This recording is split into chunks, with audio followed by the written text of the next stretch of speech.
Welcome into episode 211. Be sure you're following us on Twitter at Bailey J. Adams22, at by CA Simmons, at Night Sports Now, and at Pegasus Podcast. You can also email us at pegasuspodcastbyksn@gmail.com. Christian, how are you? Doing great. Never been better. Oh, yeah? At least today. Yeah, I've never been better than I am right now. Never than right now. Yeah, I'd probably agree. I've had a very unproductive day, and now that we're starting the podcast, I'm actually excited to do the podcast this week because it's not a transfer draft, and I didn't really realize just how much I was dreading that transfer draft until I remembered last night. Oh, we have the podcast tomorrow, and I was like, oh, look, yeah, I'm looking forward to it. Wasn't looking forward to last week's, but it's over, and we'll see how that all pans out in the future. That's But crazy to me because I knew the transfer draft was causing stress for you. It was causing stress for me too. I didn't realize it was to that degree that it was legitimate anxiety that you were dreading the podcast. yeah, I was last week, but now we got a fun topic to talk about. Well, we have a couple topics to get to today. The fun topic will come later. We're going to be, if you guys have been listening for, I guess, about this point, almost a year. Last year around this time, we ranked the Big 12 mascots. And when I say the Big 12 mascots, I mean like the team names, not necessarily the physical mascots, like not like the costumed people or the live mascots. And I guess apparently, as we found out, I guess now, what, about 30, 40 minutes ago, today's National Mascot Day as we're recording this. And that was not planned. I mean, I wish I could pass it off and say it was, but we already outed ourselves on Twitter about that. And it just feels better that we're like, yeah, did not know this and we were going to do it anyway. So Did we do that's it coming. last summer? Were we trying to time it with a mascot day last summer? I don't think we were. Because it was around this time. I don't know. I don't I think don't we were. remember what was going through my brain a week ago. I definitely don't remember what I was thinking a year ago. So who knows? Yeah. So we're going to be re-ranking the Big 12 mascots, and obviously there's four new ones, two subtractions, and things just in my mind have changed in a year, and I think maybe yours too. And so actually we made our rankings and then looked back at our old rankings, and yeah, some things changed for me, which is weird. But before we get to that, basically just gonna give Christian the floor here to talk about all the stuff that came out last week about the Big 12 and having naming rights for the Big 12, and private equity and all this stuff. Because anyone who's listened to this podcast for like I don't know, any period of time probably realizes like there are some things that I just don't pay attention to, and hand up, this is one of them. I was like, all this was going on, and you were like talking about it, and I was like, yeah, that's weird. Wow, and I did not give much of my attention or energy to You it. were hitting me with the interesting texts a whole lot. Yeah. Yeah. So this is something that you're passionate about, and maybe by the end of this conversation, I'll be passionate about it too. But go Can I ahead. say really quickly, just in life, and you do this a lot, but it's in everyone in my life thing. There is no text reply I hate more than interesting. It is my least I favorite I sent that reply to to you this get. morning. Did you really? Over what? I don't Yeah, remember. I don't know. And then I realized I was like, I was giving you a couple one word replies, and I was like, I should probably either put more energy into my replies right now or just kind of stop replying. Oh, you really did hit So, me with a lot of one word replies in a row. well, it was early. I feel it was early in the morning, even though I was the first one to text you this morning. Either way, whatever.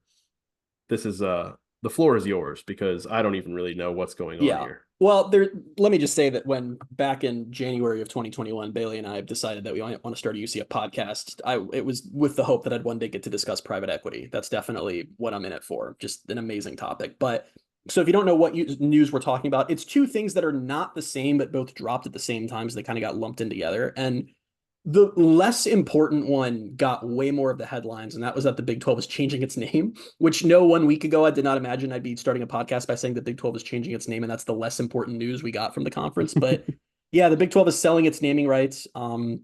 Nothing's official, but apparently the rights are most likely to be sold. This has been reported by everybody: ESPN, McMurphy, Dellinger.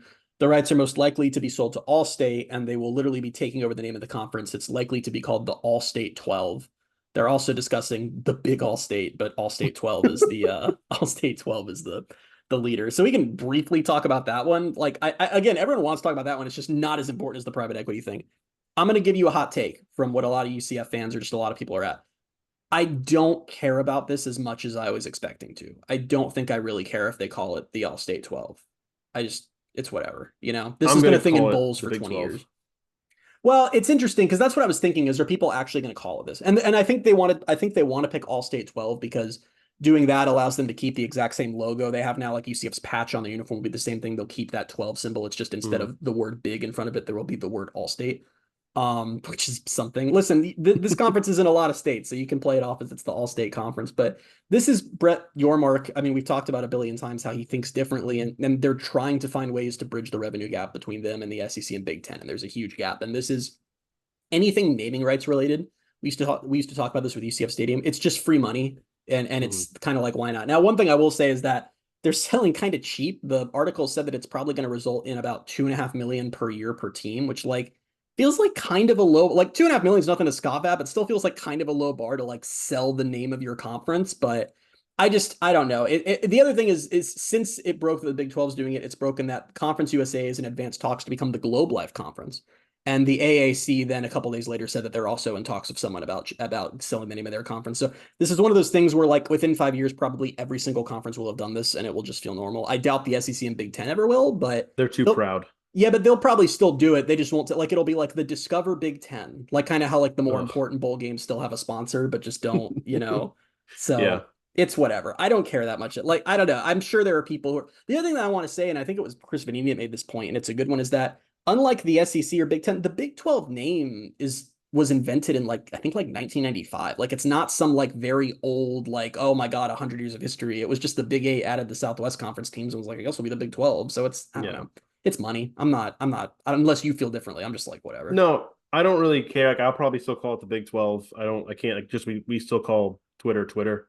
I don't know. It's just like, if they're going to bridge the gap a little bit with something, because I do believe like, and maybe they'll do it in the future, like you say, but like, I believe the Big Ten and the SEC they're too proud to do it. So it's like, if they're not going to do it and the Big 12 does it, at least you'll bridge the gap a little bit and cool. But I don't know. There's no such thing as too proud for money in college athletics. So, but like I said, I think that you're bridging the gap a little bit. I can't imagine the SEC ever giving up its name to be like, we're going to be a brand, but I could see them being like, I don't know, some random brand. We're the Home Depot SEC or something. Like I could see that, but it's so dumb.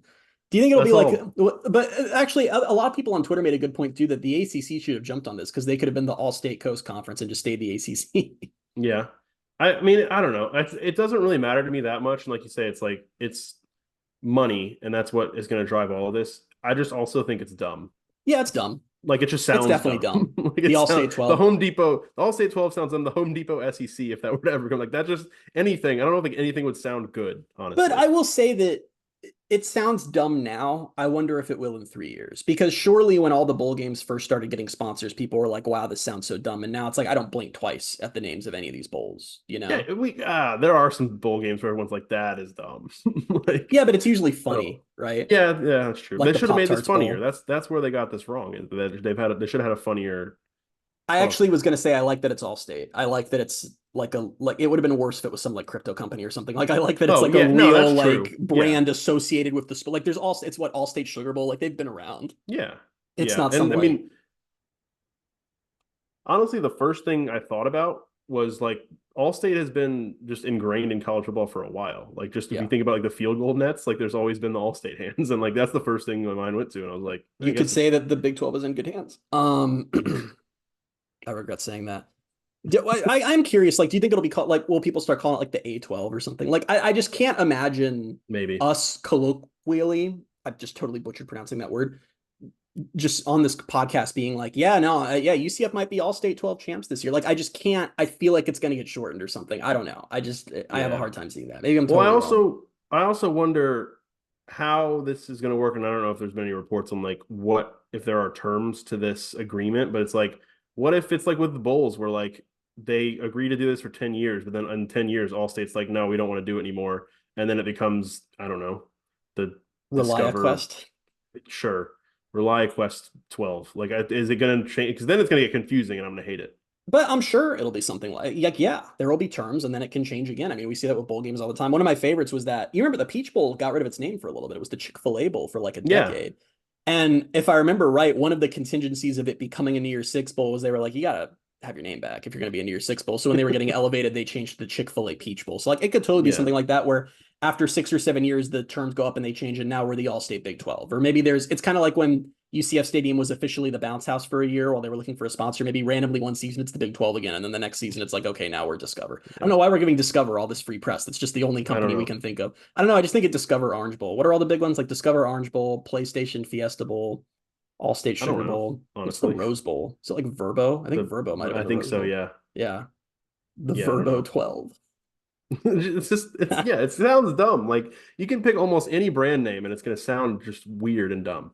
But maybe it Maybe. won't after a while. I don't know. Maybe. I just you said Chick-fil-A Bowl just brought back bad. Like it ruined my New Year's Eve one year. Whatever year it was that Clemson beat LSU, it was a bad New Year's for Let me give me. you one name that doesn't sound bad though. How about the Olive Garden 12? You and Olive Garden are friends now. Like I mean, All you guys, it always I mean you always consider them a friend or maybe even family, and now they consider you just like it's almost like they follow you. I asked you that the other day because you sent me a tweet. They had replied to your tweet again, and I was like, do they just follow you or like what's the deal here? I think Olive Garden and I are friends now. I like I'm saying Yeah. Olive Garden, like the entity itself is who I am.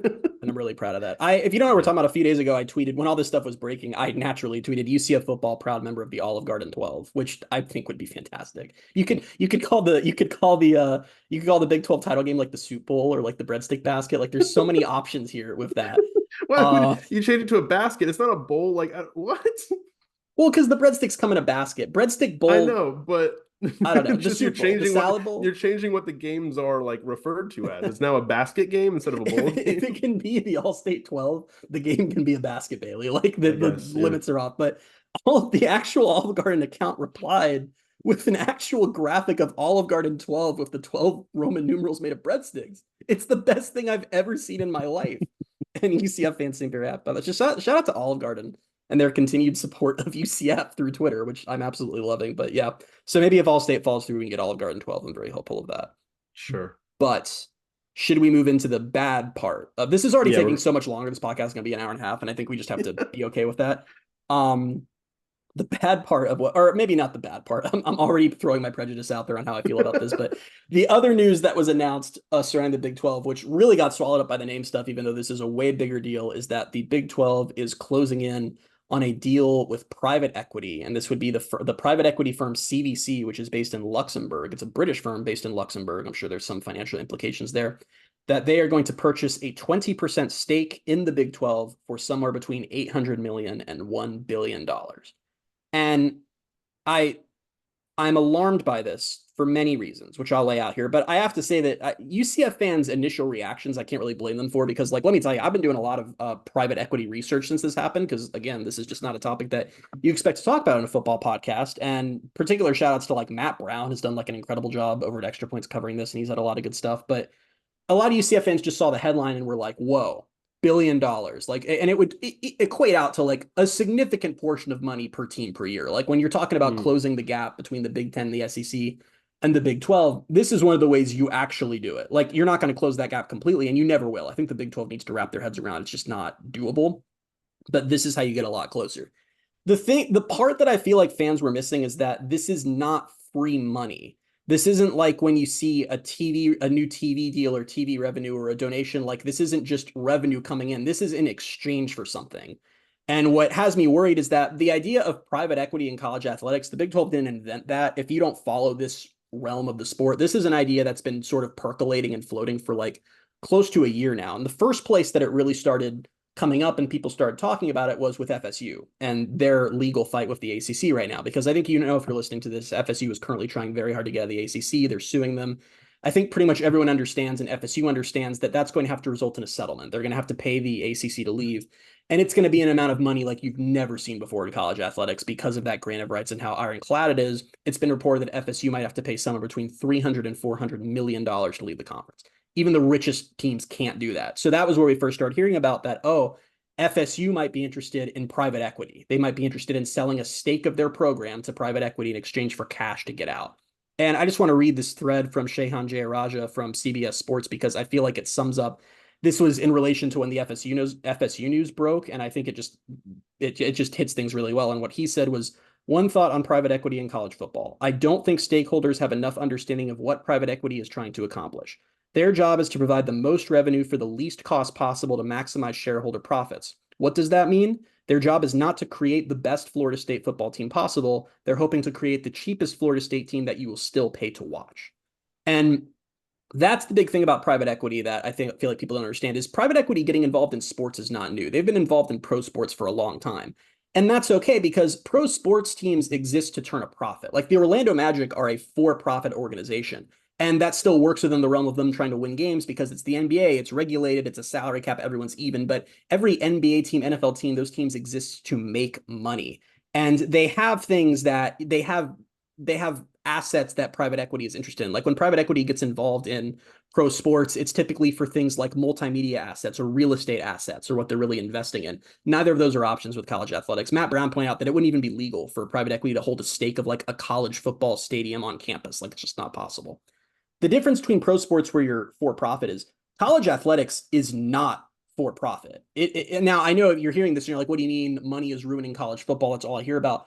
All those teams want that money to try to win. There are no college football teams who are really making money. They're just grabbing all this cash and reinvesting it and trying to win. And that's because college athletics programs, they're not for-profit businesses. They're really the marketing arm of a university. It's a really common saying that, your college football team is the front porch of university. None of them operate like a normal business. I mean, that's why you see that as soon as that's like Texas A&M paying $70 million to get rid of a coach. That's not normal business practices. None of that is to make money, which leads to the scary question of what exactly is this private equity firm getting from the Big 12? And how much control are they getting back from it? And for example, and no one knows exactly what it is the Big 12 is offering them in exchange for a 20%. Because it's not like it's like when I buy 20% of like Apple or something. Like I'm the richest man in the world and I can somehow do that. I'm getting shares in the company. The Big 12 is not a publicly traded company. There's no shares to offer. There's nothing to offer here. And what people are theorizing and what's been sort of out there is that what they're really buying is a stake in the future tier 1 broadcast rights of the conference. That this private equity firm is gambling that I know I've lost all of you guys with this and you can just skip ahead if this is too dry, but I'm just trying to lay it out. That this is that when the Big 12 signs their next media rights deal, I think it's 2031, that the private equity firm that's investing in the Big 12 is gambling that they're going to double their media rights between now and then. And that's when they'll come for their money. And that's when they'll want a stake from it. And it's alarming to me for a lot of reasons, because as I listed out with the FSU scenario, the thing you have to understand is private equity does not care if you win football games. In fact, the way that college football teams spend money is crazy. All they want is to generate the most revenue for the least cost. And I'll just like as an example, and like on a team level, like I'm going to make this up. This is not a rumor. This is nothing. This is a number I'm coming up with off the top of my head. But say that UCF needs $200,000 to keep John Walker. Say he gets some offer in the portal at the end of this year, and they need $200,000 to keep him. Is John Walker worth $200,000 to the roster? Yes, absolutely. John Walker is absolutely worth $200,000 on the field and what he brings to the team. Is he worth $200,000 to the athletic department or from a revenue perspective? Absolutely not. If John Walker hits the portal, UCF is not losing $200,000 in revenue. They're never going to make that up. And that's where a private equity firm getting involved scares me, because for $1 billion you're giving the Big 12, you're going to have some level of control. And I just want to, this was straight from Matt Brown's article. This is a quote I just want to read. He said, schools and conferences should quadruple check their contract to understand exactly how much influence over decision-making their new business partners will have. Could an outside investor push the conference to raise ticket prices, add or remove specific events, stop the sponsoring of specific sports, fire staff? What happens to the private equity firm if all the school presidents constantly vote down their ideas and interests? It's just, you're inviting in an entity to have a huge amount of control for 20% of your business that does not function like any of your business does. You're out here trying to win games and be successful. They do not care about that. They care about making a lot of money and not spending a lot of money to do it. So we don't know exactly what this looks like, but it's one of those things where and I'm not saying this will happen, but when 10 years we're talking about how the Big 12 died, this would be how, is making a bad bet on how this is going to work. So I know that was a lot and I'm sorry, but that just to explain it all, that's where we're at. I just watched it all of that go over my head. That's what I just did there. No, I mean, I get it. It's just a lot, like you said. And I was actually very instructional. Is that the word? Informative, I guess. Informative. No, yeah. I mean, it was good, like, because a lot of that is very complicated, and you just did all the work for me and all the work for all of our listeners to kind of grasp what's really going on here. And I mean, it's still one of those things, like, it's still in the works, right? Like, it's still kind of, we'll see how it all ends up playing out, but it's like they're getting close to it being a thing. It wouldn't be reported with hard numbers and with the actual private equity firm that's doing this unless it was like very close. Yeah. And am I mistaken that there was another conference that was following suit in this too, or was this just a Big 12 thing? I don't think so, but this is something that's been circling for a while for a lot of leagues. Okay. And I know that Greg Sankey was asked about it at SEC spring meetings, and he was pretty adamant that he thinks it would be very dangerous and it's not something the SEC is pursuing, which I think is where Yormark sees like lightning bolts, right? Because he's like, any revenue that the SEC and Big Ten are not interested in that we can get will close the gap. And I'm not saying this The mad fails. scientist. Like I'm not saying that it like this is absolutely doomed to fail. It's just I need to know a lot more about what kind of power and sway this firm is Yeah. going to have over the Big 12 for the amount. And I just have to feel like there's no way they're going to hand over $1 billion and say, do whatever you want. And we hope it'll work out in 8 years when hope we get the money we want. They're going to want influence over the Big 12's decision making. And their goal is make money. Their goal is not be good at sports. So yeah, it's worrying to me. I guess like basically, I mean, basically it just sends off alarm bells, and you're kind of like, Yeah. well, what's really at stake here, and what's their motive behind this? Because it's not like they're not just giving away free money, just like, yeah, here you go, take it. I also think on a Go philosophical crazy. level, and I don't mean to just keep going on this, but well, I guess I do since I'm literally going to keep going on this. But some of the like Big 12 media folks were because naturally it's like the Big 12 does whatever, and if you're a Big 12 media member, you're going to defend it. And a lot of them were saying things along the lines of like, listen, the Big 10 and SEC are leaving us behind. If we're going to keep up, we have to do stuff like this. And I think at some point the Big 12 has to acknowledge that there is nothing you can do to keep up with those conferences. Like it's like, I'm sorry to say that, but if you're the Big 10 has Ohio State and Michigan and Penn State and USC and Oregon and Washington. The SEC has Alabama, Auburn, LSU, Tennessee, Florida, Georgia. I'm missing like Texas A&M, Oklahoma. Like all of those brands are brands that they can suck. They can be 2-10. And if a TV network sticks them on their network, they're going to get like 5 million viewers. And the Big 12 has 0 programs that do that. So there's nothing you can do to close that gap. And I worry that there are things you can do to make it smaller. And I think those are worth pursuing. But the Big 12 can't get in the headspace of we're going to tear everything down and just completely do whatever it takes no matter what to try to catch that number, because you will never, ever catch it. It's just not possible. And I guess like for Brett Yormark, he's like, it's just going to keep chasing that. But I feel like, and I could be completely wrong, but with where things are right now, the Big 12 is not in a horrible spot when you like, comparatively to these other conferences. Like SEC, Big 10, obviously at the top, but like where they are in third, they're in a pretty firm third right now. The ACC is on the brink of collapsing. And then everyone all the knows that the conferences... ACC is going to collapse within the next few years. Now, what that collapse in quotes looks like, who knows? But everyone knows the Big 12 is hopeful that they'll steal some teams at that point. What they're trying to prevent, and I understand it, is everyone knows that there's a scary reality that's not that unlikely where at some point in the next decade, the SEC and Big 10 say, we're just going to go do our own thing and we don't need these other teams. And if that happens, it happens. But I don't think that the Big 10 teams each getting like 15 million more a year is going to stop that from happening if the Big 10 and SEC are determined to do that. I just don't know. I don't want to keep prolonging this, but I wonder if that when that day ever comes, like, do you think it's going to have that much interest? Like, do you think from a consumer perspective, it's going to be that like, oh yeah, like everyone's going to be like celebrating it? I'm sure probably there are some SEC and Big 10 fan bases that will love it and be like, oh, good, whatever. But like, it's at that point, it's just kind of it's even more of a middle ground. It's like it's probably a better version of the UFL, basically. Like at that point, I mean, with I'll be honest more with tradition, more pageantry, all that stuff. I'll be honest with you. Well, I feel like you lose a lot of tradition in the pageantry once you're just down to 30 something odd teams. But Yeah, to be honest with you, for people who are like, this sounds crazy, this almost happened this year. Like Ross Dellinger, after when they negotiated the new playoff contract, Ross Dellinger did this whole behind the scenes where both Sankey and I can never pronounce the Big Ten commissioner's last name, Petiti or something. They both went on the record and said that when negotiations were getting bad over the playoff, they were both talking on their own and were ready to say, we don't need these other conferences. We will just go make a Big Ten SEC playoff and that'll be that. So like that, I hate to say it, I think that's probably coming one way or another at some point in the future. What I think is that they will always, to throw a bone, there will be some level of access for outside those conferences. It'll just be minimal. It'll be like an 18-team playoff where 16 of the teams come from those leagues or something like that. But for your thing of whether people will watch it or not, the truth is, yeah, it'll do insane numbers. And that's what's unfortunate because we're diehards. And the thing you forget is when you see a game that goes on ABC, like, I don't know, like Texas versus Texas A&M, or I don't know where that's going to be, and it gets like 15 million viewers. It's like 2 million people who are college football diehards and then 13 million people who just see helmets or just see names they know. Like that's where the mega audiences come from. It's not college football fans. It's just casual sports fans. So yeah, it'd do great. I might be, and I might just be speaking purely from a personal standpoint. I might even be wrong. I might turn out to be a hypocrite about this, but I'm not interested in that. Yeah, I'm not either. How is that interesting? If you have two conferences and both of them get, I don't know, both of them get 8 representatives, like half of both conferences, I guess it's like the NFL. But like, it doesn't make sense. Like it's just I don't know. So much of It's what, such a departure from what I yeah. love about college football that I'm like, I'm not really interested in that.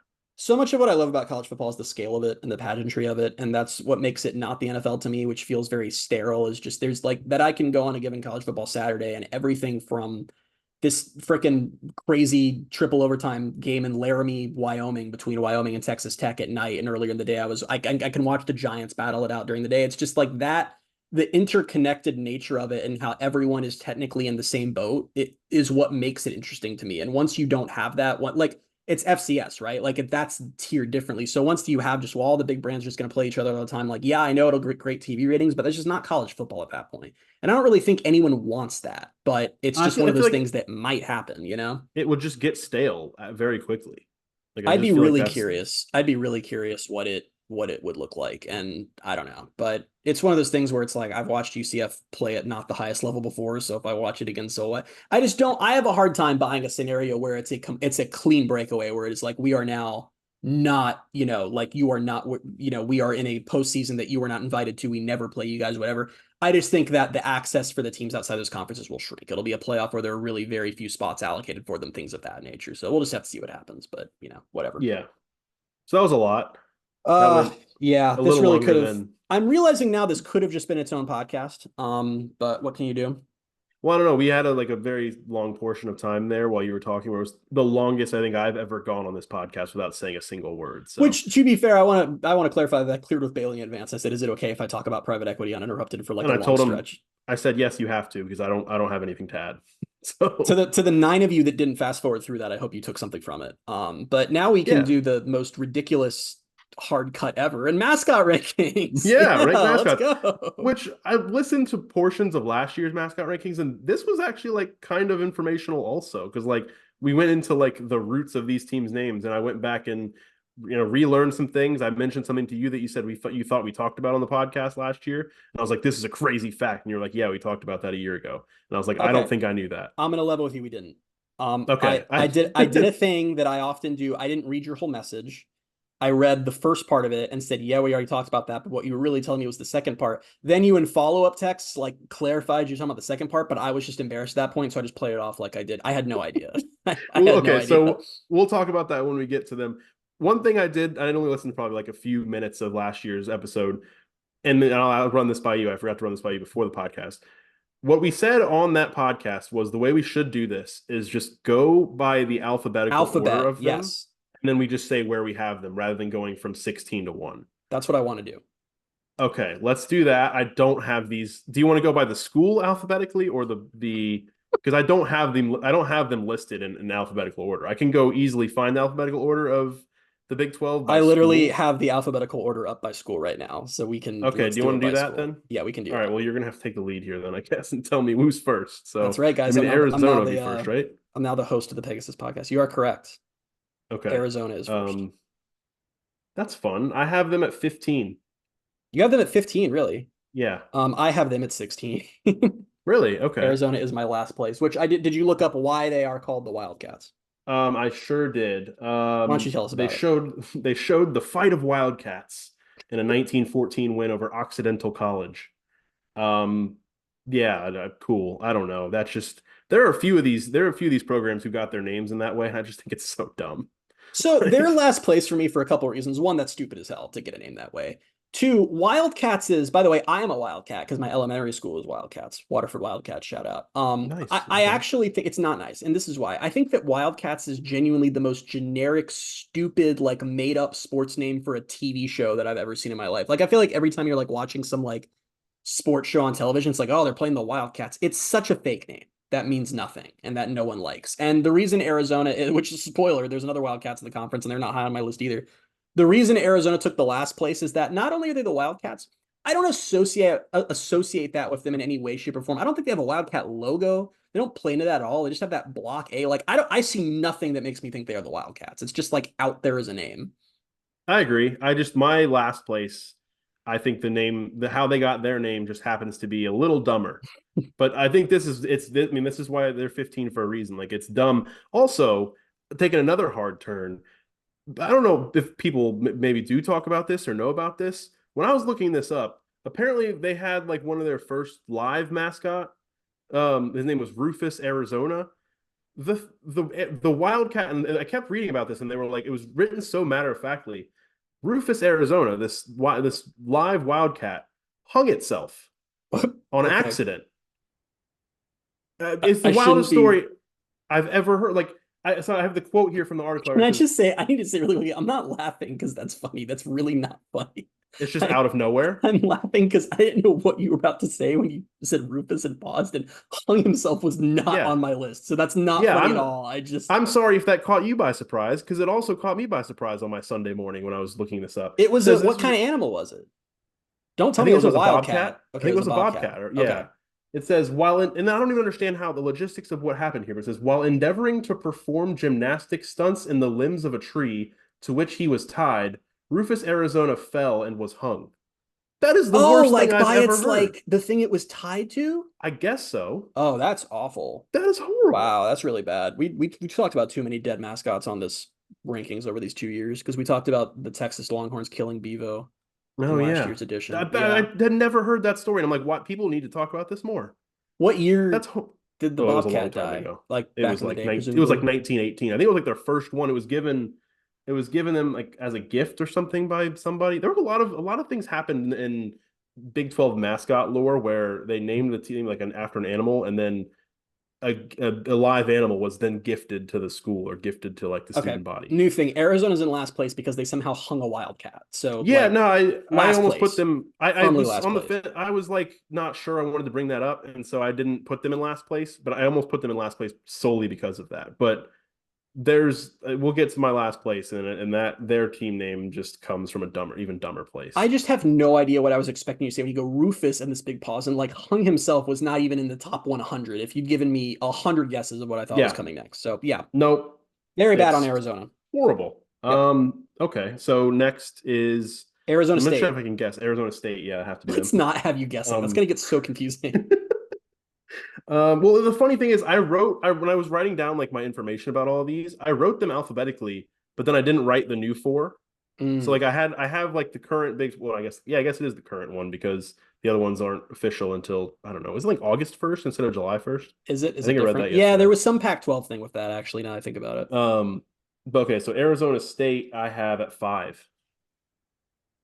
I have them at 8. Okay. Yeah, so we're a little different. Um I I will. I I found will a say funny I had them higher, and then okay. I read how they got their name, and it was so dumb that I dropped them like 3 spots. So I think we were probably pretty close together. What did you find on the origins of their name? This I podcast is read so dumb. that their I love when we do this podcast.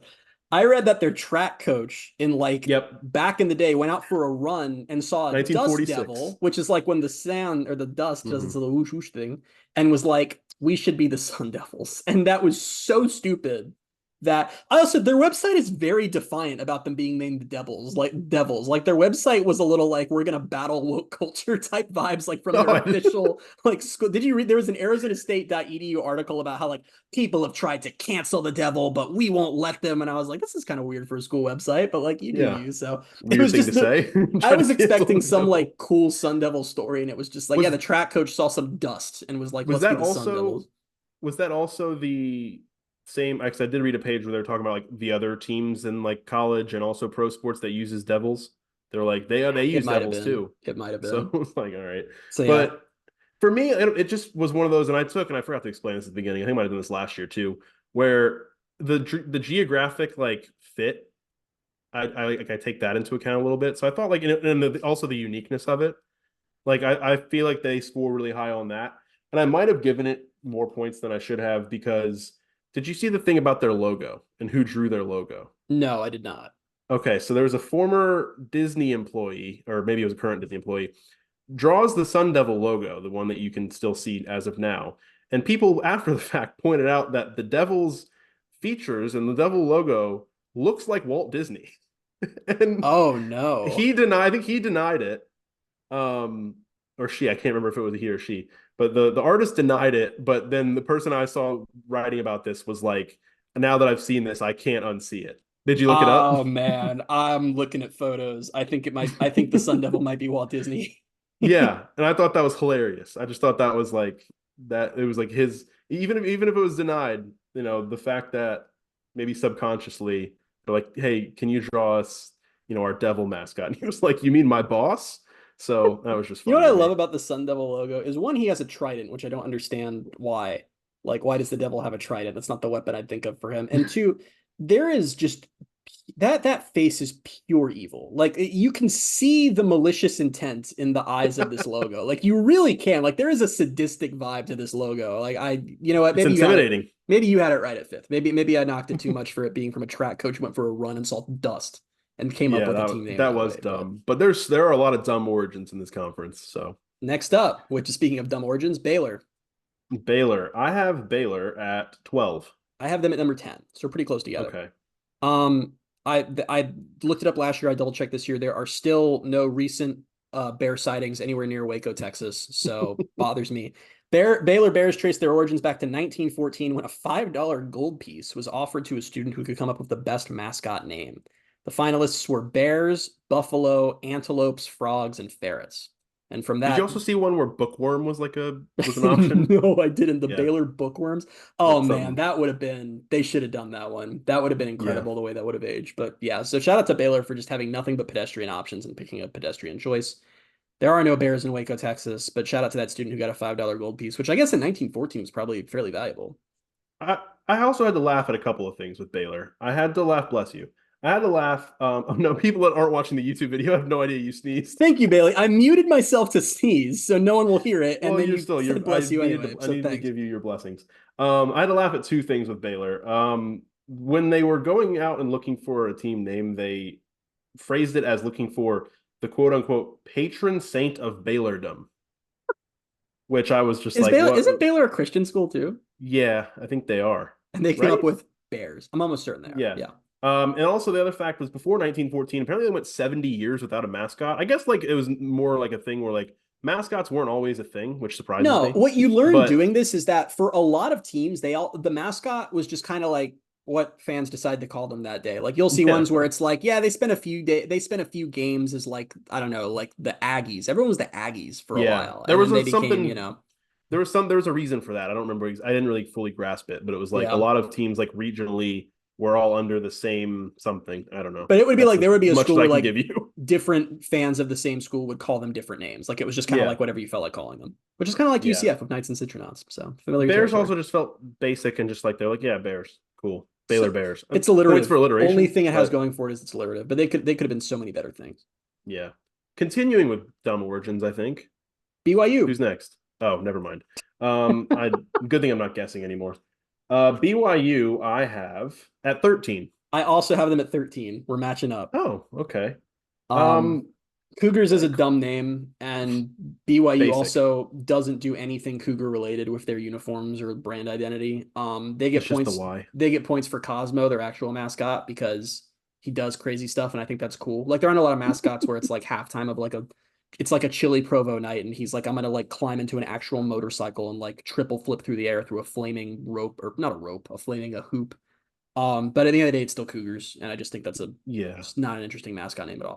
I will say I have them ahead of Houston, which we'll get to later, because I just think of mountains with Cougars more than I think Yeah. of the Houston Metroplex. So I gave them more credit than Houston. I did this last year too, because there's more of a geographical reasoning behind it. yeah, Again, I saw the same thing. Then again, there's so many of these, like kind of just what you just mentioned, where people were just like, we'll just call them this. Because I read a thing that said the AD at the time said that BYU athletes, quote unquote, had played like Cougars. You could say that about, like, you could just do that in couldn't any say that game. Be one like, oh, today. they I don't played think. like a bunch of dogs. Like, Yeah. they're going to be the dogs. Like, it's so funny back then. Isn't it People funny to like think if thought, we had like today's terminology back then, there would be a bunch of teams called the Dogs, like DAWGS. Like yeah, that would be like the most popular it's, name. it really was like, I wonder if like back then at this time, people were like, wow, like I really thought like, listen to how I'm going to describe the way these guys played. Like they played like some Cougars out there. It's like, maybe we should call the team the Cougars. I went down this weird rabbit hole this week, which this is already going to be such a long podcast. So allow me to take us further off the rails, where I was looking up how old, oh, I don't know what it was. It was because UCF's university and UCF's anniversary as university came up. And so Yeah. I guess it was 2 weeks ago. And I was like going down the rabbit hole of how old all the Big 12 football programs are. And I was just fascinated by how old some of they are. And I was like trying to think, like, I'm like, I can't fathom a team that's been playing for like 130 years. And I was looking up, because I'm crazy, old newspaper articles from games in like 1909 and stuff like that. And writers had fun back then. Like they would just Oh throw in yeah. all kinds of like crazy stuff like that. But B, I'm shocked by it. It's crazy to read something from literally like 1910 and how similar things are to How now. Like just like fans were pissed because a key player fumbled. And I literally read an article, I forget which Big 12 school it was. It was literally a game in I think that like the early 1910s or late 1900s or late like 1900 or whatever, and about how fans were so pissed because the team was losing and they put in their backup back late in the game and then he ran for 2 touchdowns. And everyone was like, why wasn't he in earlier? And I just love that it's like all this time and things just haven't Some changed. I things thought that just was funny. some things do just stay the same. All right, so BYU 13. Next up Okay. is everyone's favorite Big 12 weight room, Cincinnati. This is a Twitter joke for anyone who's been on Twitter this week. Yeah. I think I have them at 11. I have them at 12. Okay. This isn't hating Cincinnati, even though I do. It's that the way they came up with their name is so unbearably stupid that I just unbearably can't, stupid. unbearably stupid that I just can't yeah. bear to rank them any higher than where I have them. Do we want to go? Do you want to explain the story? All right, again? I'll say if you listen last year, you know that they had a player named Teddy Bear. That was his name, like Baeehr. His name was Teddy Bear, and they were playing Kentucky, who were the goddamn Wildcats. And the cheerleaders started a cheer of, well, you have Wildcats, well, we have the Bearcat with Teddy Bear. And that was how they came up with their damn name. And now they've somehow retconned it into that's the freaking binturong, that like Asian tree thing that they have in like a zoo there, which we saw the binturong. It was pretty cool. And I wish that was their mascot, but it would actually be a lot higher because it's so unique. If like, I think I had it higher originally last year. And then once I learned the story, I was like, I can't get over how stupid that is. Yeah, I don't have anything to add. I have them at 11 because it's bad.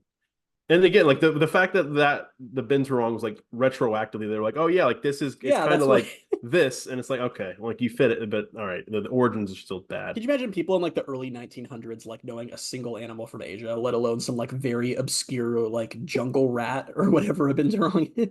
Yeah, Leonard Teddy Bear, that's crazy. I hate that so much. All right, who's next? Colorado, I have at 9.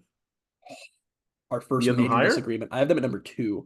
Really? I remember you said something maybe last week, maybe it was after we got off recording the podcast, that you said you really like Colorado Buffaloes for some reason. I just love Colorado Buffaloes. Why? A few reasons. One, I was attacked by a buffalo when I was a kid, so I feel I owe them tribute. I don't think I've ever told that story on the podcast, but I got hit by a bison when I was a little kid. I was fine. That explains a lot. Actually, yeah, I've always wondered about that because I had like 2 really bad black eyes, and like my parents took me to the doctor, and they were like, "We think he's fine," and I guess I was, but you know, you can explain away all my bad personality traits with that if you want to. I feel like the further context is I was at a zoo. It wasn't like I was just out in the wilderness you're just walking down the street. Came across. I think it was 5 or 6, and my dad misunderstood which exhibits were for petting the animals and which weren't, and held me up as an offering over the fence to a bison, and the bison did not take well to that. But anyway, I think Buffaloes is a cool name. One, because Colorado and Buffaloes are just like so synonymous, like that region of the world and everything. I think Buffaloes are freaking cool. And I know that this is the ranking of the names, but they have a freaking real bison, like a full-grown bison run on their field. And like, that is so freaking cool. And I just think it's like a tough, cool, like, I don't know. I just like Buffaloes a lot. I didn't take that into account since I didn't think we were doing like the actual mascots and like Bailey, I made up new rules for each one. Like it just depends on what I'm in the mood for. But I only kind of considered that kind of stuff when I was looking for like tiebreakers, I think. It's just, but like honestly, like the Buffalo on the field aside, like Buffaloes is just a cool name that fits that school so well, and their colors and everything. I don't know, just all works for me.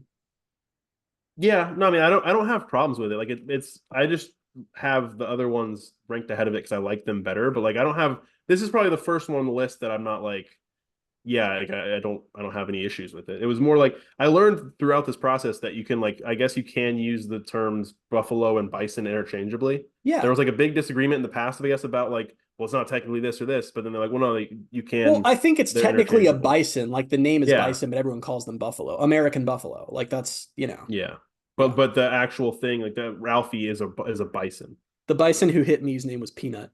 I throw that in there.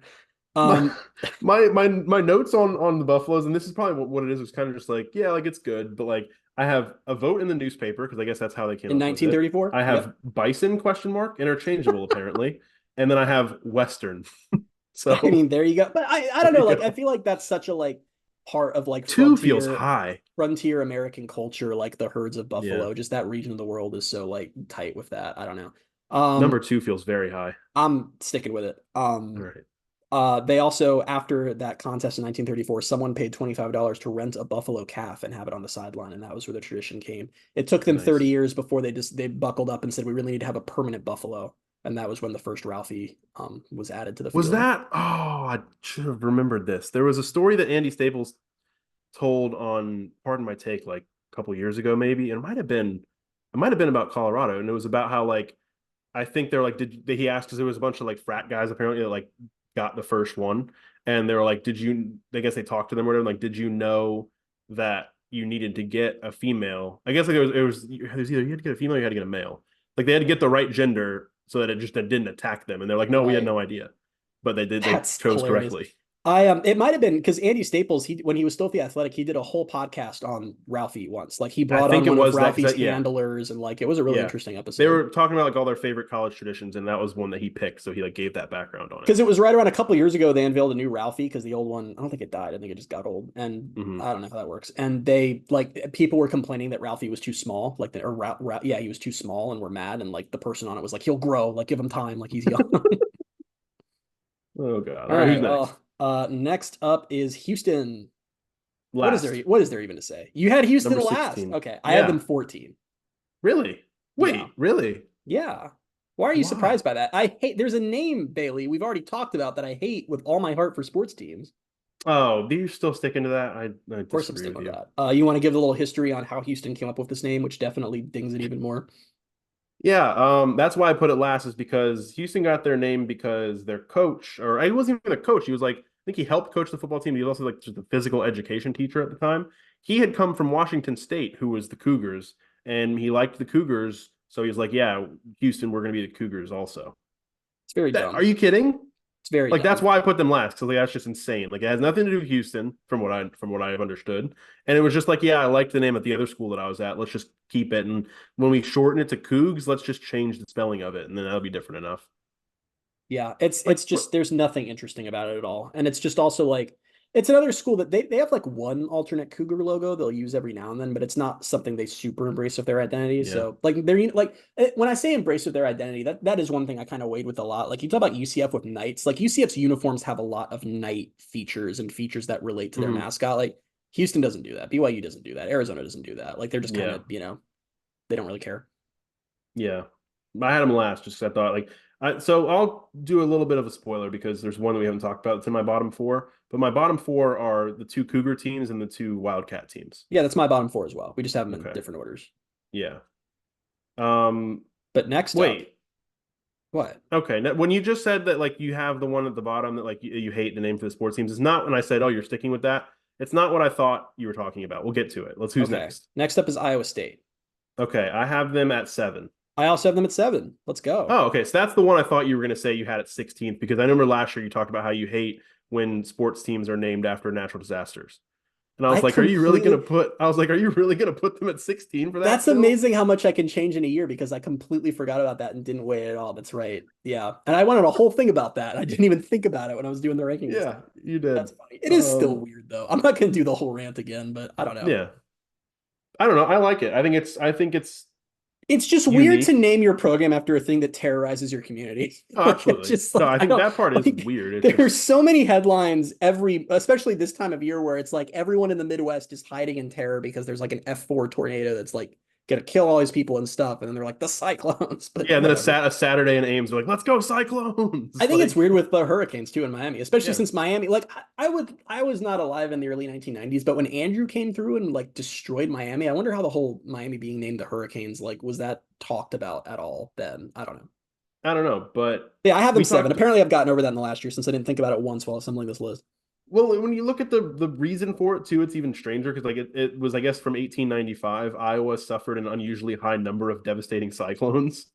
So that I guess at that time they were like, all right, let's name the football team after the cyclone. Did Like, they think it let's was like we'll appease the tornado gods if we give them an offering of like I Well, think it was so I think it was around that, and then we mentioned this story on the podcast last year. We talked about this was there was a Chicago Tribune writer who wrote about a game, and he's again, this we're getting back to the newspaper fun, and he said Northwestern might as well try to play football with an Iowa Cyclone as with the Iowa team it met yesterday. So I guess he compared the. That's a kick-ass lead, man. Like that honestly is a kick-ass lead. You said the similar thing last year, so that Really? did stick into something. You're like that is a cool way to get a name. I mean, But that's worth it for that.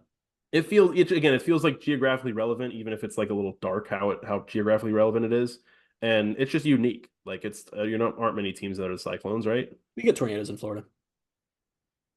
Yeah, but I mean, like Also to much of the world, a cyclone is a hurricane. That's that word. Oh, really? That term typically refers to hurricane and not. Oh, I thought it was tornado.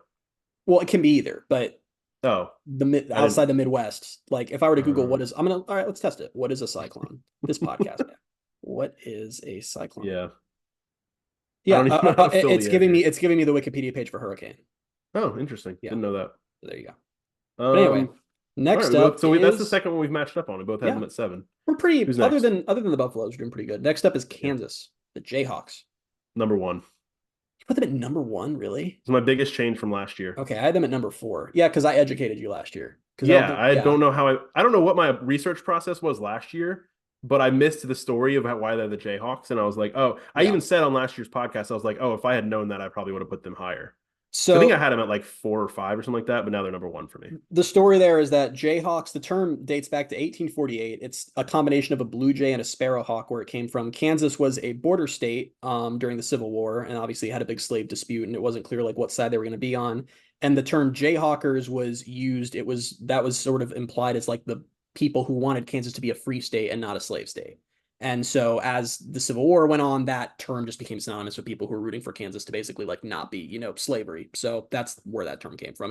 And then after the Civil War, that term became synonymous with the state as a whole. So like that's a pretty solid way to get a name.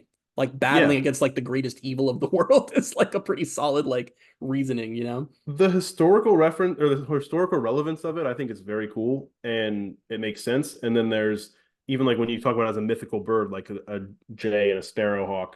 Like that's cool to me too. Like this is why I can't have it higher than I do, because before I knew the history, I was like, it's dumb to have a made up animal as your mascot. And now that I know the history, I've corrected, but like there's still some I like a little more. They also, and I think this was dating back to the historical relevance of the term, like why they called them Jayhawkers or why they called them Jayhawks, and it was about the traits of those individual birds. And for blue jay, it was noisy, quarrelsome thing known to rob other nests, and sparrowhawks were quiet, stealthy hunters. You're kind of like that's cool. That is cool. That's cool. That is cool. And it's also, and this is something we kind of mentioned a little bit last year's podcast, where it's like the Kansas Jayhawks are just like also an iconic name in college sports. Absolutely. And so also this is going to sound very dumb considering sometimes what's the opposite of aging yourself? Like when people like that are older, they're like, oh, I'm going to age myself here or date myself. Like, I know we can't really say that because we're younger, but we do that a lot on this podcast. We're like, oh, like we're getting old, but like we're both in our 20s. I just feel like from a year ago, I'm a little bit more interested in history than I was last year. That's part of me maybe getting older. And the historical relevance of this team name, I was like, that's even more points and it's number 1. So let me tell you a thing that again, let's further derail the podcast. Here's my biggest sign yet of that. We're almost already at an hour. It's fine. I don't care. It's our podcast. Stop listening if you don't like it. My parents, I think I mentioned, because you guys know, because I was doing the podcast from their house for a couple weeks. They went to Europe for a few weeks. I was there watching the dogs. I couldn't do a lot just because I was like house sitting. And this is how I know I'm getting old. I read about random history stuff for like so much of those 2 weeks. Like I read like 90 things on the Civil War for no reason. Like I was just like, I don't really, like let's learn about this. And like, that's not a good sign for me that I'm in my like late 20s and I'm already in like, let's read about the Civil War for 3 hours. I don't think I'm far away from doing that. I don't know if I mentioned on the podcast, there was a time last year, I might have told you, where I was in St. Augustine and like I was in the gift shop we went to I don't remember what it was called, one of the forts. And in the gift shop, there was like a history book on like just the history of Florida. And I almost bought it because I was like, this sounds super interesting. Didn't you have to did you have to take a history of Florida class when you were in school? No, I don't think I ever did. When I was in 5th grade, might have like a unit on it, but I don't think it was accurate. I think it was like the Spaniards came in and made peace with the Indians and made them leave. Sure. And I don't think it was good now that I think back on it, but I remember in 5th grade we had to do like a Florida history class. Yeah, I'm not far away from starting to read like Civil War books and like World War II stuff. So The worst part is Um, I was fascinated. I was like, wow, that is so interesting. And like my parents get back from Europe and I'm telling them about like, did you know that like the cotton embargo by Europe and all this stuff? And they're just like, we don't care. Can we just talk about how we liked Amsterdam? And I'm they're like, yeah, like, that makes Christian, more go sense. home. Like you don't have to stay here anymore. Yeah, we're getting old. All right. So it'll Kansas be State. Kansas State. I I mean, have I them at 14. 15. I said that they get the What bump do you have over at 16? Arizona. Arizona, we already did my Oh, 16. okay, okay. Um, I I thought you had skipped 16. I was like, I thought Kansas State was going to be 16. No, I gave them a slight bump over Arizona because they do have the Wildcat logo. Like they at least integrate it into their brand a little bit, whereas Arizona just Mhm. pretends it doesn't exist. So slight bump, but yeah, same Here's things. here's the thing I referenced earlier about something I mentioned to you that you said we talked about last year, then you realized that we didn't. The same guy who gave Houston, who stole Washington State's name and gave it to Houston, he also named Kansas State. It makes How no does that sense. happen? And it was for the Wildcats fighting spirit. But how did that happen? And then also, he was also a coach at one point at St. Louis, and this wasn't necessarily like him coming up with this as much as people said he looked like a Billiken, which I guess was like a more I don't know. They said it was like culturally really relevant back then. And they said that he looked like a Billiken. And so they started calling them Bender's Billikens. And then St. Louis just became the Billikens. So he's responsible for three different programs' team names. That I is never knew this. A insane to me. Billiken is a charm doll that was very popular in the early Yep. 20th century. I had no idea. Yeah. So that's what I read about that yesterday. Again, this is the most preparation I've done for one of these podcasts in a long time. Imagine having your reputation be that you played a key role in the names of three college athletics programs, and the names are Cougars, Wildcats, and Billikens. Like And the Billikens just Billikens comes one out of is nowhere because you look like a what do because you you call it, a look charm like a doll? Billiken. Yeah, you look like a charm doll that was popular in the early 20th century. Yeah. That's really all I have for Kansas State. I had them, what did I say, 14, Yep. because it's basic, but at least they do better with it than Arizona does. All right. Next up, try to go a little fast. Oklahoma State. I have Oklahoma State at 6. I have them at 6 as well. Look Oh, at awesome. that. Another geographically relevant thing. I just think of like the Southwest It's Oklahoma and their and Cowboys. like, Come on, man. yeah. Like, yeah. That's kind of I all I found have for other this. I found some other fun stuff that I Hit us with can't. it. Oh, there it is. I guess so. There was a guy leading this armistice arm. I can't say that word. Armistice. Armistice? Armistice. Armistice. Okay. Um, he was leading this Armistice Day parade. His name was Frank Eaton, and they saw him and they were like, "That guy, we want our mascot." And they reached out to him, and the Pistol Pete, their mascot, is off of that guy. Like he was the inspiration. He modeled for the Pistol Pete mascot I did. because he looked just like Wow. he was like a cowboy. Good for Um, him. and yeah, I don't know. I like, and this is I guess less to do. It's relevant, like you say with the uniform stuff, like their logos and stuff. Like it's just they do it really well, and Yeah, it just they fits do. for them. They So did something that's super rare and unusual and they pulled it off was that they redesigned their uniforms before last season and they switched from like very modernist like crazy patterns and stuff and doing all kinds of stuff to like very traditional uniforms and somehow pulled that switch off and have like yeah, awesome traditional uniforms. Like that is you do not see a lot of teams that do that switch well. They're always so ingrained with their brand. Yeah, I mean it's Cowboys against Oklahoma. I don't know what else you can yeah. say. So his name is Frank Boardman Eaton, and he's called Pistol Pete. He was a scout, sheriff, and cowboy. God, And they did were all like, three. that That's guy crazy. looks like, and I don't know if the YouTube audience is going to see this or if you're going to see this, but he looks like the logo. Like you can see that he was modeled. Oh, it's not going to do it. Yeah, I can't even sort of see. It's going to come into focus in a second. No, it's not. All right, I'll I'll take post it your word later. for it. I'll take your word for Yeah, it. see if you can see if it still will do it. Now you just see his outline in my bright phone screen. I'll send it to you or I'll show it to you after the podcast because it Okay. is funny how much like he just is the logo. All right, who's next? TCU. TCU. We're gonna get into this one. I have them at 2. I have them at 1. Really? Yeah. I had them at 1 Did last you year have them at 1 too. last year? Yeah. I think I was surprised that you had them at 1 last year because I remember how you've always been like annoyed about the horned frog actually being a lizard, but I found something on that. But go ahead, you explain them at 1. We did this last year, didn't we? Did Determine we? that it is a lizard, but it's called the horned frog or something. I feel like you already got after me for this. Oh, I don't know. I don't remember. See, this is the problem of like not doing this. I don't know. Okay, so my issue There's of TCU historically is that they are called the horned frogs, and that is a real animal, but the animal is a freaking lizard, and that has always bothered me. But it's also a very, very cool name, and it has a cool story and behind it. it comes from like the name comes from their round body, short snout, and pronounced stance that makes them look more like a frog than a lizard. Still a lizard. Not a So it is a frog. lizard, but it looks more like a Um, frog, which is why they can call it a frog, I guess. but that name, first off, dates back to the 1800s, which is crazy. And their football field was covered in horned frogs, and that was part of where the name Yeah, came from. that creeped me out. I didn't like that. Knocked it down a Really? couple pegs because of that. Yeah. You know what we're gonna have to do, Bailey? What? When we're going to the TCU game, we've booked our Oh well, we yeah. haven't booked anything. We just bought our tickets for the game. Probably need to get a flight soon, maybe a place to stay. We got to find a horned frog, like a wild one. Yeah, that's fine. I just didn't like the idea or the visual of So the field being covered in them. let me peel back the curtain on this actually, because I don't know if we've ever talked about this, but Bailey is very afraid of frogs, which I've never understood. I've never met anyone who's afraid of frogs, and you freak out I about hate them like how frogs. other people do of spiders and stuff. Would you be freaked out by this? Because it's not a frog. Probably. I don't like lizards either. Really? What's wrong with lizards? Yeah, I just don't like them. Get out, Okay. like get away from me.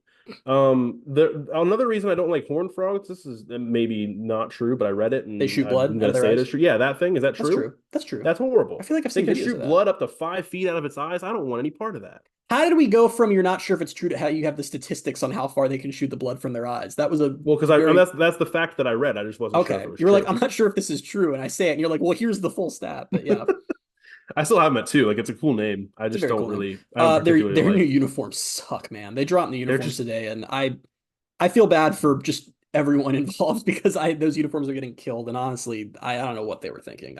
they're I've been just on extremely record. bland, aren't I've been they? on Like, record as I did not like the horn neck design as much as everyone else mm, because it would get cut off by like the nameplate on the back, and that bothered me. But like they are like it is literally like you just loaded up Team Builder and NCAA and didn't change anything. Like it's very weird that they went that route, but what can you do? yeah. All Next right. up Who's next? is Texas Tech. I've dropped them this year. I dropped them down to 4. I had them at 1 last year, and I can't remember why. I had them at That's number 3, so we were once again not close. good.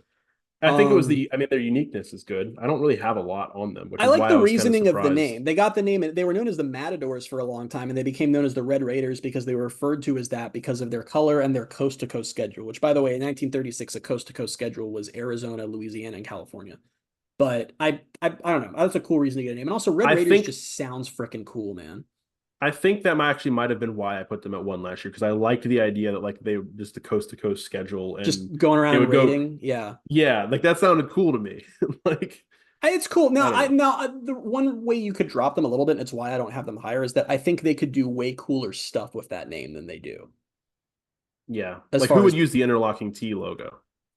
Trace Troca. okay, yeah, Texas Tech No, Trace but as they call them. they could do more with it, couldn't They could they? do more. Like, I don't yeah, know. Do they even have? I'm probably looking dumb right now. Do they have some kind of Raider logo? I think they do, but I can't remember what it is. They don't. They use I the don't think they use interlocking it. T Yeah, the way like interlocking for T everything. is yeah. So, but still, it's Yeah, a cool name, and I'm okay with it where I have it. yeah. I got what I say. I have it at 4. So yeah, Yep. Next up is the best program in the All-State 12, UCF. I'm at 10. I'm at 9. Okay, Before you all we click did this out and last get year. mad, guys, let's be real. It's not that interesting of a nickname. It's just not. And they also had Citronauts, which was way cooler. I'm not pro rebrand. Don't take that out of context. I'm not. But Citronauts was really freaking cool and really freaking unique and would be number 1 on this list if they'd stuck with that. But then they had the whole thing where they fought with a bunch of different names. They tried to be they tried to be the Vultures with Vincent the Vulture for a while. They ended up on Knights. I also think that we're probably in They ended up on Knights of Pegasus actually first. so this is what I was gonna say. That's what I was about to say. Knights of Pegasus is way cooler than Knights. I wish they were still the Knights of Pegasus. You would I shut up. They would still call the I like right the podcast. I'm just like shut up because I'm right. shut They would up, loser. they would still everyone would still call them the Knights, but you would just have Yeah, that. And I also think it would like I've wondered a lot about like I love the Pegasus on the sleeves so much, and I hope they like never ditch that because I love how much the Pegasus is the school logo and part of the brand. But sometimes I think like when UCF's playing a game on national TV and people see that on the shoulders of the uniforms, like are they like what the hell is that? Like I don't know. yeah. I don't know.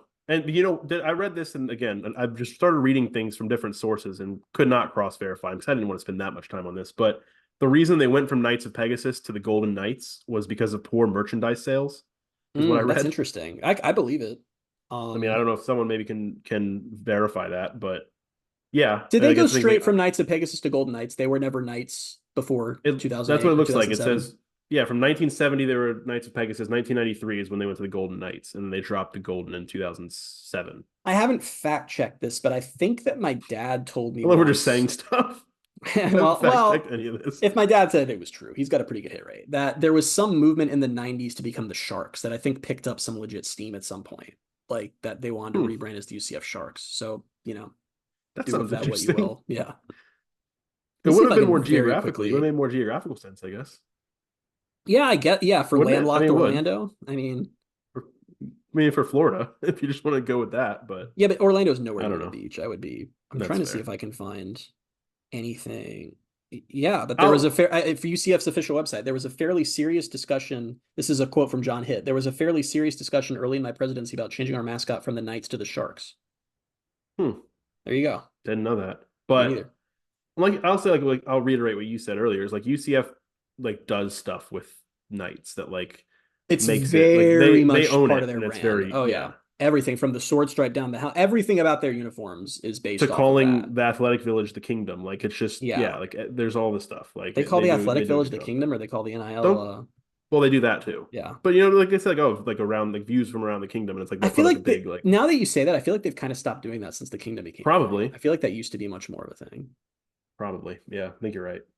All right, Uh, who's next? Next up is Utah. Utah. I have let me go back to my notes. I have them at 8. I have them at 11. I didn't really know what to do with I didn't this. know how to handle this one. So I put them right in the middle at 8. So Yeah. that So Utah's the Utes, which is a Native American tribe native to mhm. Utah who was forcibly relocated after a war with the Mormon settlers of the region, which that seemed, I don't know, that made me drop it a little bit because that So seems well bad.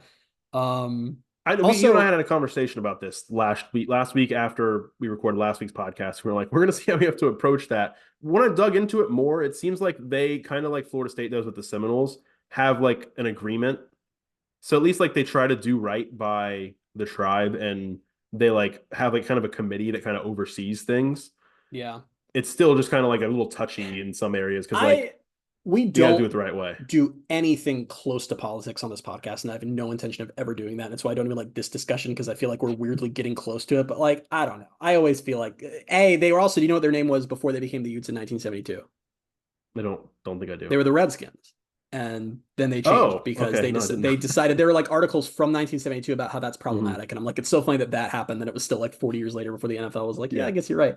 But I don't know. It's just I always think it's a little weird, and it's just specifically since it's not like it's a huge part of their brand, is it? Like I don't think they, you know, There's been some like back and forth with it. Like they have, the logo that they used to call it I think the drum and feather, and like now it's kind of more referred to as like the circle and feather. And there's been like, and oh, then is that also circle Utah, supposed to be a drum? I didn't know that. I guess so, yeah. And Okay, that's then interesting. there's like, it seems like they're kind of almost quietly moving more toward like the interlocking I U. was gonna say the block U is what I I think of when I also think of read Utah. that there was like discussion where like it's very limited who can use that circle logo with the feather, and they were saying like they didn't want the university to use it, but they said the football team could use it. It was like very Okay, interesting, and I interesting. read like kind of a lot about this agreement where it's like now since 2020, the agreement now states that all incoming students at freshman orientation have to be educated about the tribe, and Oh, there's that's like interesting. scholarships for tribal members. The weird thing about that is like there's scholarships for tribal members, but like it's still the smallest ethnic group on campus. Like that kind of feels a little bit like they're just kind of Well, I it's don't know, probably a pretty but small population to begin with, yeah. but But no, like, I think I could have had it lower. Like if I thought going into this that like, oh, that might be problematic, and I'll just drop them low. But like, it seems like they try to do things the right way their with all actual that. mascot is also an eagle, like the on-field mascot. Is that like? I don't know. Oh, I don't His know. name is Maybe Swoop, that's like I part of think. the. That's the name of the UNF Osprey, isn't it? Swoop. Buddy, I have no idea. I don't know. I think I just pulled that out of I hope nowhere, I'm but I'm right pretty now that sure I've it's said true. that. I'm pretty sure his name is Swoop. Let Um, me look it up. I don't know how much longer. Like we already the podcast has already run Yeah, Swoop. long. So if you want to move on, He's not an eagle. He's a red-tailed hawk. I'm so sorry to any Utah oh, fans who might be listening to this. I apologize. if you're But listening, anyway, that's all right, we why. have one more really quickly. West Virginia. I'm at 3. I have him at 5. I'm okay with Okay. 3. It's a cool name It is. because they've It's got like mountains, and they're the Mountaineers. they're the only state residing entirely in the Appalachian Mountains. Appalachian Mountains, whatever. Do Appalachian. you know that? I didn't know that. I didn't know that either.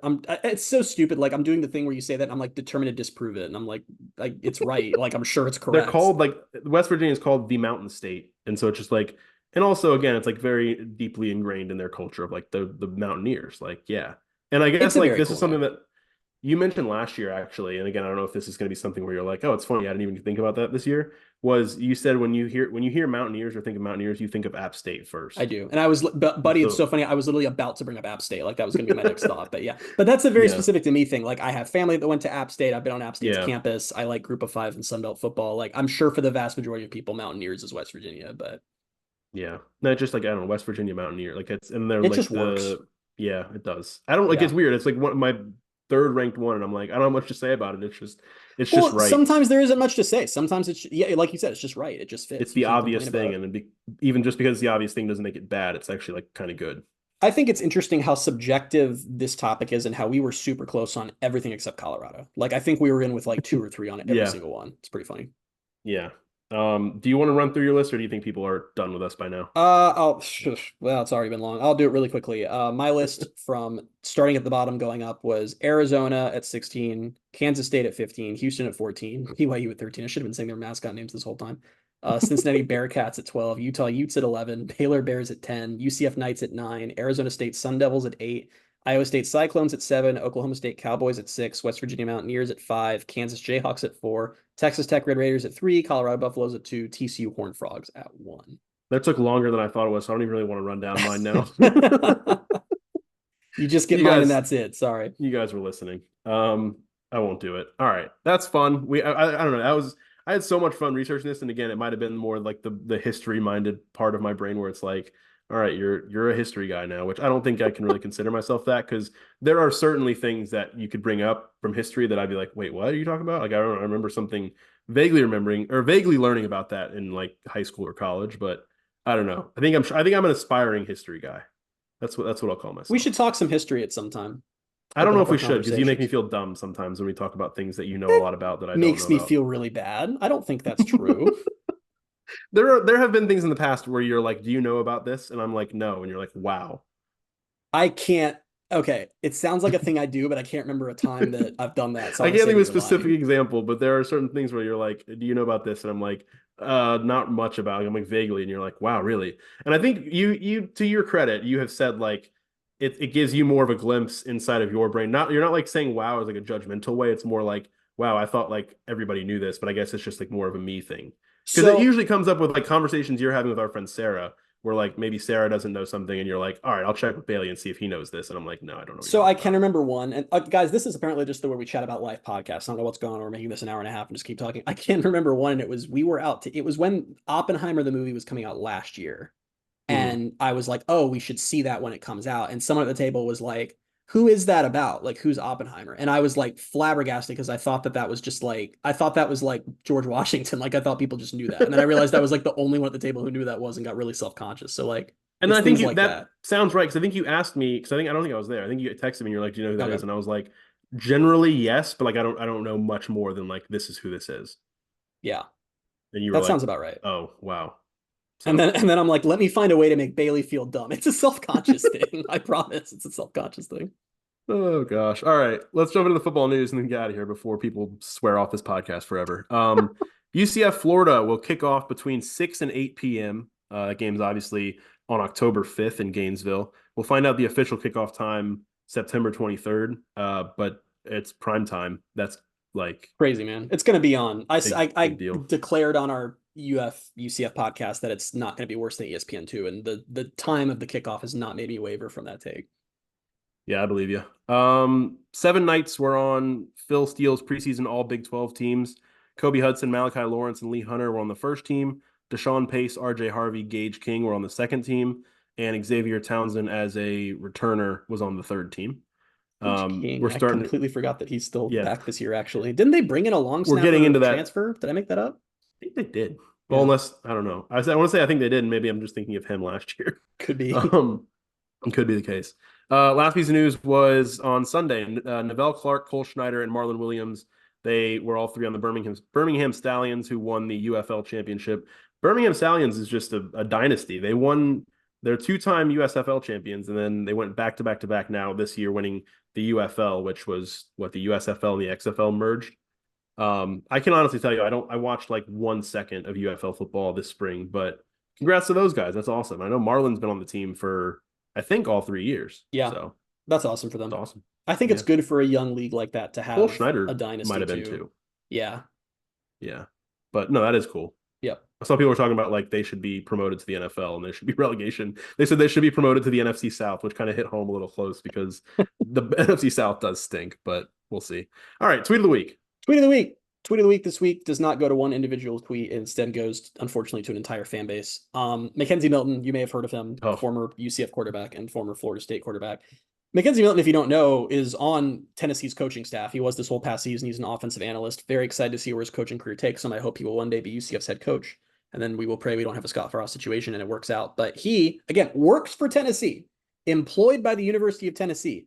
Tennessee and Florida State were playing in, was this in the College World Series or was it in the lead up to it? yeah, College World Series. Tennessee beats Florida State on a walk-off. Mackenzie Milton, who was at Florida State for a year to play football and did not start. I think he started 2 games or something like that. Few games. Tweeted GDO, which is Go Big Orange. I think that's the Tennessee thing. Yep. Florida State fans lost their damn minds. Like I don't mean like I a don't think couple they of ever them had were their like, minds, honestly. maybe not. I really don't mean that a couple of, I mean, you should just go look. It's not like a couple of them were like, oh, we're kind of mad about that, or oh, hey, come on. It was brutal and relentless. Hundreds of replies and quote tweets, people telling him how ungrateful he is, how he sucks, how he's pathetic, posting photos of his injury, like to reply to him and be like, or we gave you a home and all this crap. It was the weirdest behavior. Like I said to you that my main takeaway was I tend to think of Florida State fans in like a higher light than I do Florida and Miami fans. And I've realized I think it's just because I don't fight with them as much. They might be just as crazy because that is such a strange thing to get that viciously mean to a person over. They tweeted about the place they work. It's so odd. That yeah, I mean It was brutal. It's not the exact same because it's like a different position, but like it would almost it actually kind of feels like a good parallel. It's like if like UCF fans were mad at Alex Golish when like USF baseball beat UCF baseball. Like when it's a little different because it would need to be a player. Like I do get like if it would have to be a player who was here for 1 year. I feel like a good comparison would be like if UCF lost to Notre Dame and something and Brandon Wimbush was like go Notre Dame. Like I would not care at all. Yeah. In any way, shape, or form. And that's actually a really close comparison, I feel like. And FSU there has to be a third team get involved. Like Brandon Wimbush gets hired by, I don't know, by West Virginia, and he's on their staff. And when West Virginia beat UCF this year, he was like, yeah, go West Virginia. I just would not care. It's like, who cares? Yeah. No, now I will say the only time I've ever been like that, and I didn't tweet anything about it because I'm not crazy, was there was God, it might have been, who was it? Was it Sean Johnson? There was some former UCF men's soccer player who was playing really well against Orlando City. And like UCF men's soccer account would not stop tweeting about it during the game against Orlando City where they were losing. And I was like, please shut up. Like I was getting so frustrated. They've done that a couple times, I think. They've done that a couple times against Orlando City. I know, it always bothers me. But FSU fans, get a grip, guys. Not that important. Move on. Like legitimately, like I don't even say this ironically, like grow up. Yeah. Touch grass, get a life. Log off for a little bit, go spend time with your families.